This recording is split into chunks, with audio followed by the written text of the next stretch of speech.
Hello, അസ്സലാമലൈക്കും. എന്തൊക്കെയുണ്ട് വിശേഷം? കുറെ കാലമായില്ലേ കണ്ടിട്ട്. ഒരു 1.5 മാസത്തോളായി, ഒരു 3 ആഴ്ചയായി വീഡിയോ അപ്ലോഡ് ചെയ്തിട്ട്. ഒന്നുമില്ല, നമ്മളിപ്പം ലോകം ഭരിച്ചുകൊണ്ടിരിക്കുന്ന നമ്മൾ കൊറോണ ഞങ്ങളെ വീട്ടിൽ വന്നു.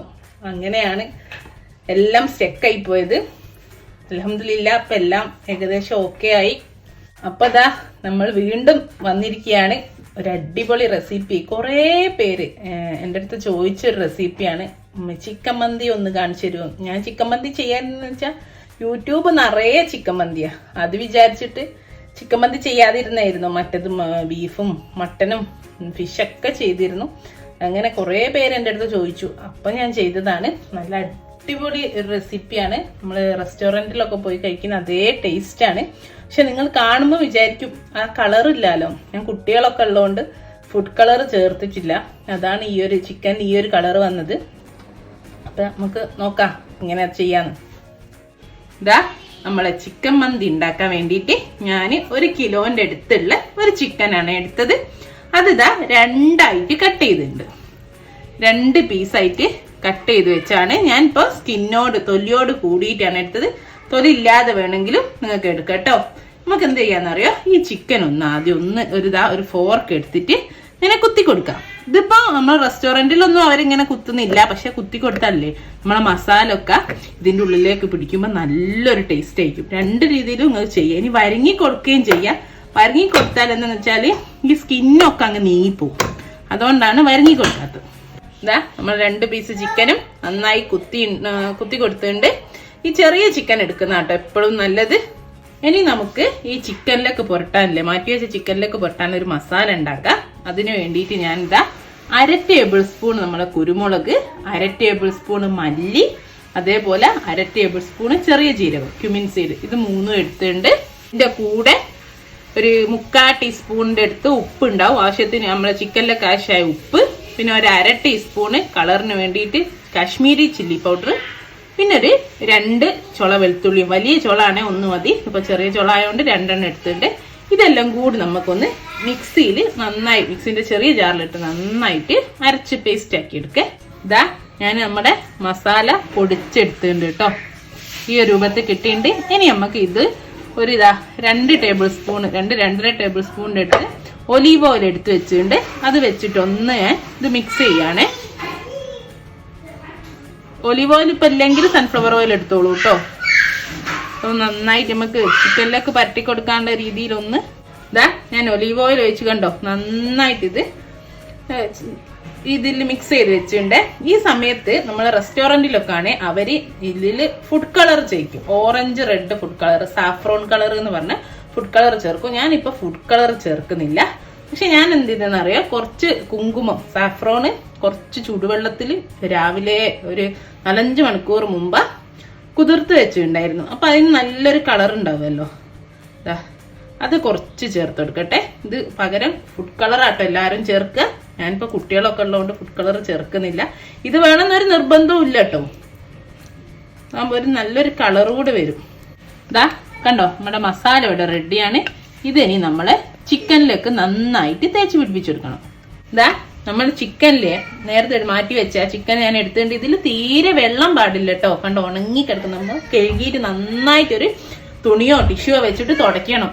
എന്താ ഞാൻ ഈ മസാലയുടെ മുകളിലേക്ക് നന്നായിട്ട് കൈ വെച്ചിട്ടോ ബ്രഷ് വെച്ചിട്ടോ തേച്ച് പിടിപ്പിച്ചെടുക്കുക. കൈ വെച്ച് തേക്കുന്നതാണ് ഏറ്റവും നല്ലത്.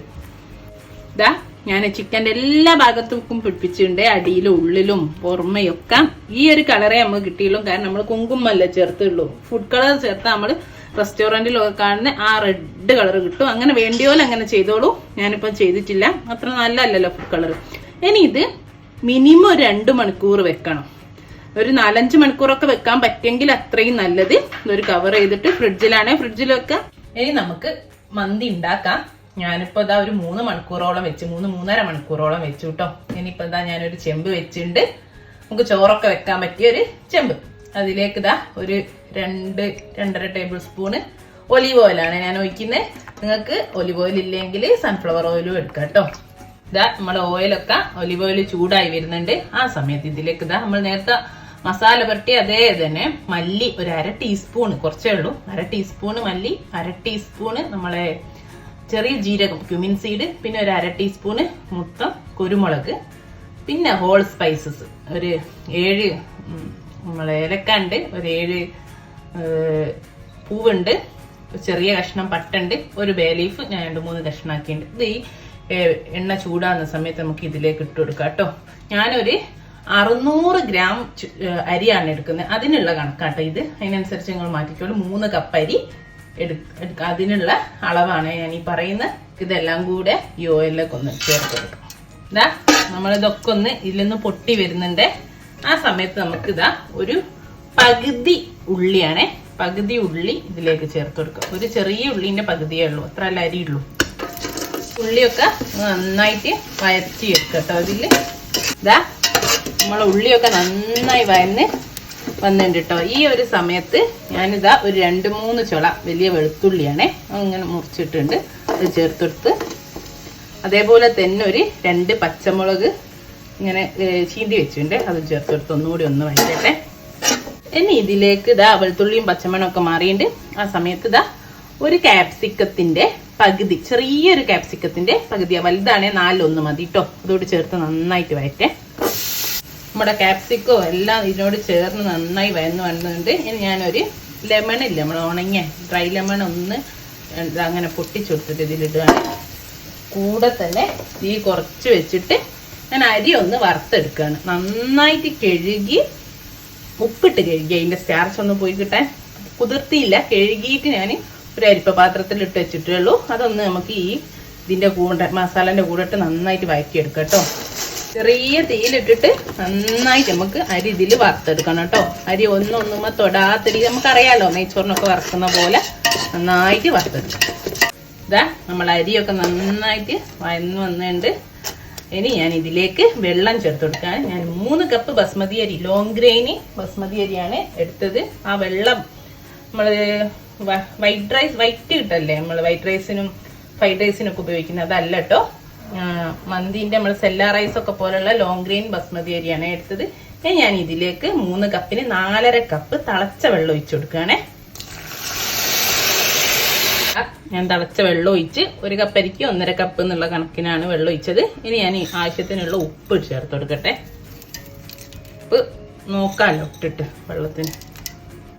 ഇനി ഇതാ ഞാൻ തീ കുറച്ച് വെച്ചിട്ട് നമ്മൾ മറ്റേ മന്തിയൊക്കെ ചെയ്ത പോലെ ഒരു സ്റ്റാൻഡ് ഇതിലേക്ക് ഇറക്കി വെക്കുകയാണ് ചിക്കൻ വെക്കാനും. ഇതിപ്പോൾ നിങ്ങളുടെ അടുത്ത് സ്റ്റാൻഡ് ഇല്ലെങ്കിൽ കുറച്ചൊക്കെ ഉണ്ടാക്കുകയാണെങ്കിൽ ഇഡ്ഡലി തട്ടിൽ വെച്ചാൽ മതി. ഇല്ല ഒരു ഫോയിൽ പേപ്പർ ഇതിന്റെ മേലെ വെച്ചിട്ട് ഹോൾസ് ഇടുക, അപ്പൊ ആവി തട്ടുമല്ലോ, അതിൽ വെച്ചാലും മതി കേട്ടോ. ഞാനിപ്പോൾ ഇതേപോലത്തെ ഒരു സ്റ്റാൻഡ് വെച്ചിട്ടുണ്ട്. കുറേ പേര് ചോദിച്ചിരുന്നു ഈ സ്റ്റാൻഡ് എവിടുന്നാ കിട്ടുക. നമ്മൾ ഗ്രില്ല് വാങ്ങുന്ന കോഴി ചൂടുന്നൊക്കെ ഗ്രില്ലൊക്കെ വാങ്ങുന്ന ഷോപ്പില്ലേ, അവിടെ കിട്ടും ഈ സ്റ്റാൻഡ്. കുറേ പേരിൻ്റെ അടുത്ത് ചോദിച്ചിരുന്നു. ഇനിയിപ്പോൾ അതാ ഞാൻ ചിക്കനില്ലേ നേരത്തെ മസാല ഉരട്ടിച്ച് അതിൻ്റെ മേലേക്ക് വെച്ചെടുക്കട്ടെ. ഇനി നമ്മളിത് ആവി പുറത്ത് പോവാതെ നന്നായിട്ട് കവർ ചെയ്യണം. ഫോയിൽ പേപ്പർ കൊണ്ട് കവർ ചെയ്ത് അടിച്ചാൽ മതി, മൈദ ഇട്ട് ഒട്ടിച്ചാൽ മതി, എങ്ങനെയാണെങ്കിലും കുഴപ്പമില്ല. പക്ഷേ ആവി പുറത്ത് വരരുത്. ഞാൻ ഈ സ്റ്റാൻഡ് ഇല്ലാത്തവർക്ക് ഇതാ ഇതുപോലെ ഇങ്ങനെ കുഴിച്ചിട്ടാക്കുക, എന്നിട്ട് ഹോൾസ് ഇട്ടിട്ട് അതിൽ ചിക്കൻ വെച്ചാൽ മതി കേട്ടോ. അങ്ങനെ ആയാലും മതി. ഞാൻ ആദ്യം ഒന്ന് കവർ ചെയ്യട്ടെ ഫോയിൽ പേപ്പർ വെച്ചിട്ട്. ഇതാ ഞാൻ ആദ്യം നന്നായിട്ട് ഫോയിൽ പേപ്പർ കൊണ്ട് 2 ലെയറിൽ കവർ ചെയ്ത് ഇനി ഞാൻ അടിച്ചു വെക്കുകയാണേ മൂടി. എന്നിട്ട് ഞാൻ എന്ത് ചെയ്യാന്നറിയോ, നമ്മൾ ബിരിയാണിക്കൊക്കെ ദം ചെയ്യും പോലെ മൈദ ഒട്ടിക്കാൻ പോവാണേ.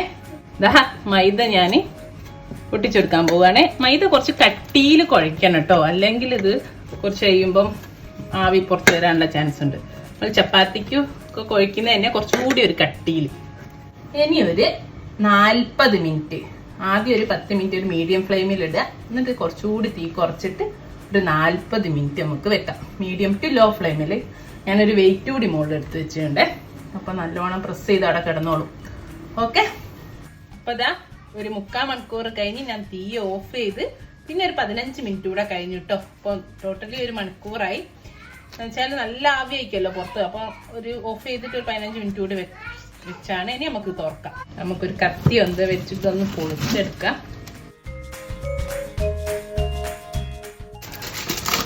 എന്താ മണം! നമ്മൾ കളർ ഉപയോഗിച്ചില്ലല്ലോ, അതാട്ടോ ചിക്കൻ ഇങ്ങനെ കളർ ഉണ്ടെങ്കിൽ നല്ല റെഡ് കളറായി കിടക്കും. ഇനി ഇതാ ഞാൻ നേരത്തെ ബാക്കി കുറച്ച് സാഫ്രോൺ മിക്സ് ചെയ്ത് വെച്ചിട്ടുണ്ട്. അത് ഞാൻ ഈ ചോറിലേക്ക് അവിടെ ഇവിടെ ഒന്ന് വെച്ചു കൊടുക്കട്ടെ. ഇനി ഇതാ ഞാനൊരു ചാർക്കോള് പീസ് നല്ലോണം കത്തിച്ച് വെച്ചിട്ടുണ്ട്. അത് ഈ സൈഡിൽ വെച്ച്, ഇതിപ്പോ നിങ്ങൾ സ്റ്റാൻഡ് അല്ലെങ്കിൽ മറ്റേതിലാണെങ്കിലേ എങ്ങനെയാണെങ്കിലും ഈ ചിക്കൻ എടുത്ത് ചോറിലേക്ക് വെക്കുക. എന്നിട്ട് സൈഡിൽ ചാർക്കോള് കത്തിച്ച് വെക്കുക. ഇത്തിരി ഓയിൽ ഒഴിച്ചു കൊടുക്കുക. സ്പോട്ടിൽ മൂടുക.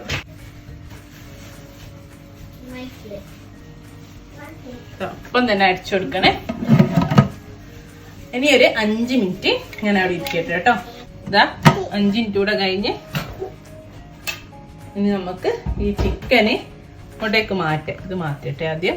എന്നിട്ട് ഈ ചിക്കനില്ലേ ഇതോടെ എടുത്തിട്ട് മാറ്റാം. എന്നിട്ട് ചോറൊന്ന് നമുക്ക് മിക്സ് ചെയ്യാം. ഇതാ നമുക്ക് ഈ ചോറ് മെല്ലെ മെല്ലെ എടുക്കണം. നന്നായിട്ട് കുത്തി ഇളക്കരുത് കേട്ടോ. അങ്ങനെ ആക്കിയിട്ട് ഇതാ നല്ല ചോറാ ഉണ്ടല്ലേ. നമുക്ക് മെല്ലെ അങ്ങോട്ട് നീക്കിയെടുക്കാം. ഇതാ ചോറൊക്കെ നന്നായി മിക്സ് ചെയ്ത് നല്ല ചോറായി വന്നിട്ടുണ്ട് കേട്ടോ. കണ്ടോ ഇതാ. ഇനി നമുക്കിതൊരു സെർവിങ് ബൗളിലേക്ക് ഒരു പ്ലേറ്റിലേക്ക് മാറ്റേ. എന്താ നമ്മളില്ലേ കൂടുതലൊക്കെ ഇതിപ്പോ കുറച്ചല്ലേ ചോറ് 600 ഗ്രാം അരിയല്ലേ എടുത്തിട്ടുള്ളൂ. ഇത് കൂടുതൽ വെക്കുകയാണെങ്കിൽ നമ്മൾ അരി വെള്ളം ഒഴിക്കുന്ന സമയത്ത് ഒരു റെസ്റ്റോറൻറ്റിലൊക്കെ എന്തായാലും അവർ ചെയ്യും. ഒരു മാഗിന്റെ കട്ടല്ലേ സ്റ്റോക്ക്, ചിക്കൻ സ്റ്റോക്ക്, അതുകൂടെ ആഡ് ചെയ്യണേ. അപ്പം കുറച്ചുകൂടി ആ ഒരു ഫ്ലേവർ കിട്ടും. ഇതിപ്പോ കുറച്ച് 1 കിലോ ഒക്കെ വരെ വെക്കുകയാണെങ്കിൽ ആവശ്യമില്ല. പക്ഷെ 2, 3, 4 കിലോ ഒക്കെ വെക്കുമ്പോൾ 2, 3 സ്റ്റോക്ക് ആഡ് ചെയ്താൽ കുറച്ചുകൂടി ഒരു ഫ്ലേവർ ഉണ്ടാവും കേട്ടോ. ഇതാ ഞാൻ ചോറ് ഒരു പ്ലേറ്റിലേക്ക് വിളമ്പി. ഇനി നമുക്ക് അതിന്റെ മേലേക്ക് ചിക്കൻ വെക്കാം. അപ്പൊ എല്ലാരും കണ്ടല്ലോ, നല്ല ഈസിയാണ് ഉണ്ടാക്കാൻ, നല്ല ടേസ്റ്റുമാണ്. ഇങ്ങനെ ഉണ്ടാക്കിയാൽ പിന്നെ നിങ്ങൾ പുറത്തൊന്നും പോയിട്ട് കഴിക്കില്ല കേട്ടോ. ഇങ്ങനെ തന്നെ ഉണ്ടാക്കി കഴിക്കും. ഓക്കെ, അപ്പൊ എല്ലാരും ട്രൈ ചെയ്തൊക്കെ ഫീഡ്ബാക്ക് എന്നെ അറിയിക്കാം. നല്ലൊരു വീഡിയോ ആയിട്ട് ഇൻഷാ അല്ലാഹ് നമുക്ക് വീണ്ടും കാണാം. Thank you.